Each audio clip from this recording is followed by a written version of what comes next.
चलो स्टार्ट करते हैं अपन। क्या है टॉपिक का नाम, क्या है भाई?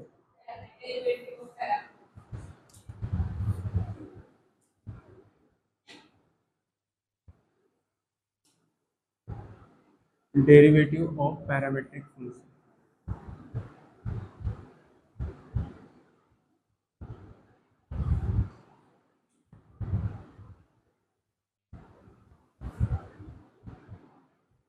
ठीक है, स्टार्ट करते हैं। अब मुझे बताओ, फंक्शन लिखते कैसे अपन? अपन जनरली फंक्शन क्या लिखते हैं? y इज इक्वल टू, नहीं, जब इक्वेशन की बात, y is equal to x square plus 2x plus 5, बराबर है। जनरली ऐसे फंक्शन लिखते हैं अपन। इसमें दो वेरिएबल्स है, कौन कौन से? x और y। ठीक है, तो ये x एक वेरिएबल हो गया, y वेरिएबल हो गया। दोनों का अलग अलग नाम है, ये चीज समझना। इसको बोला जाता है इनपुट वेरिएबल। क्या बोला जाता है उसको? Input variable. और y को बोला जाएगा आउटपुट वेरिएबल। क्यों? क्यों इनको इनपुट और आउटपुट वेरिएबल बोला जाएगा? क्यों? क्योंकि x की वैल्यू डालने पर अपने को क्या मिलता है? y की वैल्यू मिलती है। और जनरली इसी इक्वेशन को फिर अपन क्या करते हैं, इसी इक्वेशन को यूज करके x और y कोऑर्डिनेट निकालते हैं। और x और y कोऑर्डिनेट निकालने के बाद वो कोऑर्डिनेट अपन क्या करते हैं, ग्राफ पे ड्रॉ करते हैं। ठीक है, तो फॉर एग्जांपल ये जो यहाँ के जो पॉइंट्स होते हैं वो कैसे आते हैं? वो एक्स एंड वाई कोऑर्डिनेट होते हैं और वो इस इक्वेशन से आते हैं। समझा? नॉर्मली ऐसा होता है। बट कभी कभी क्या होता है, कुछ कर्व्स के इक्वेशंस होते हैं या कुछ कर्व्स के फंक्शन होते हैं जिसमें ये जो एक्स एंड वाई का रिलेशन है वो बहुत कॉम्प्लेक्स रहता है। वो बहुत कॉम्प्लेक्स रहता है। एक एग्जांपल लेंगे अपन। ठीक है, तो स्टार्ट करेंगे। जैसे कि सर्कल का है, सर्कल। सर क्या हम सर्कल यहाँ पे ड्रॉ कर सकते हो? ऑब्वियसली ड्रॉ कर सकते हो। और सर्कल का एक इक्वेशन बनता है, x square plus y square is equal to r square. यहाँ पे आर क्या होगा? रेडियस। आर क्या होगा? रेडियस। और एक्स वाई क्या होगा? X and y coordinates. But यहाँ पे क्या होगा कि अगर मैं सिर्फ y की वैल्यू निकालूं तो करना पड़ेगा R square minus X square, और taking square root on both side, तो क्या हो जाएगा? y is equal to under root of plus minus R square minus X square. तो यहाँ पे देखने को मिल रहा है कि x and y and x का जो रिलेशन है वो बहुत कॉम्प्लेक्स हो गया, क्योंकि रूट भी आएगा और प्लस माइनस भी आएगा। ठीक है, तो फिर करे कैसे? अब ऐसे सिर्फ सर्कल का इक्वेशन नहीं, बहुत सारे ऐसे इक्वेशन होते हैं जिसमें क्या होता है कि x एंड y का रिलेशन कॉम्प्लिकेटेड हो जाता है। तो इस केस में क्या करते हैं अपन? थर्ड वेरिएबल को इंट्रोड्यूस करते हैं। क्या करते हैं? Third variable. हमको ये समझ में आ गया कि x एंड y का तो डायरेक्ट अपन रिलेशन नहीं समझ सकते। बट अगर मैं सर्कल की बात करूं, सर्कल की बात करूं, तो मुझे बताओ यहाँ का जो पॉइंट है वो x एंड y कोऑर्डिनेट है, बराबर है। अब ये जो पॉइंट है वो पॉइंट को मैं डिफाइन कर सकता हूं in terms of radius and in terms of angle, जिसको मैं टी बोलता हूं। मुझे बताओ, अगर मुझे ये एंगल पता है और अगर मुझे रेडियस पता है, तो क्या ये पॉइंट मुझे पता चलेगा? हाँ या ना? फॉर एग्जाम्पल मैंने बोला कि सर्कल का एक पॉइंट निकालना है, मतलब फर्स्ट क्वाड्रेंट में, और जिसका रेडियस है 5 और जिसका एंगल है 30 डिग्री। तो तुम क्या करोगे? 30 डिग्री का एक एंगल निकालोगे, बराबर है, और क्या करोगे? 5 तक का डिस्टेंस गिनोगे और बोलोगे सर ये पॉइंट है वो। तो मैंने क्या किया, मैंने कोई इक्वेशन यूज भी नहीं किया, मैंने किसी और चीज को यूज करके एक्स एंड वाई कोऑर्डिनेट निकाले। तो इसी वजह से क्या होते हैं, वो एक्स एंड वाई कोऑर्डिनेट को जनरली किसी थर्ड वेरिएबल के टर्म्स में डिफाइन किया जाता है। अपने यहाँ पे थर्ड वेरिएबल क्या था? एंगल। ठीक है, अब इसी थर्ड वेरिएबल को बोला जाता है पैरामीटर। क्या बोला जाता है? पैरामीटर। ठीक है, पैरामीटर। और ये दो तो अपने को पता ही है कौन कौन से हैं, ये इनपुट और आउटपुट।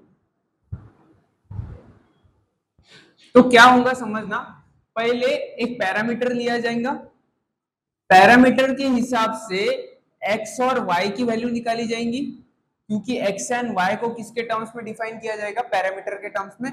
और फिर x एंड y की वैल्यू आने के बाद x एंड y कोऑर्डिनेट निकाले जाएंगे, और x एंड y कोऑर्डिनेट निकालने के बाद उसका ग्राफ निकाला जाएगा।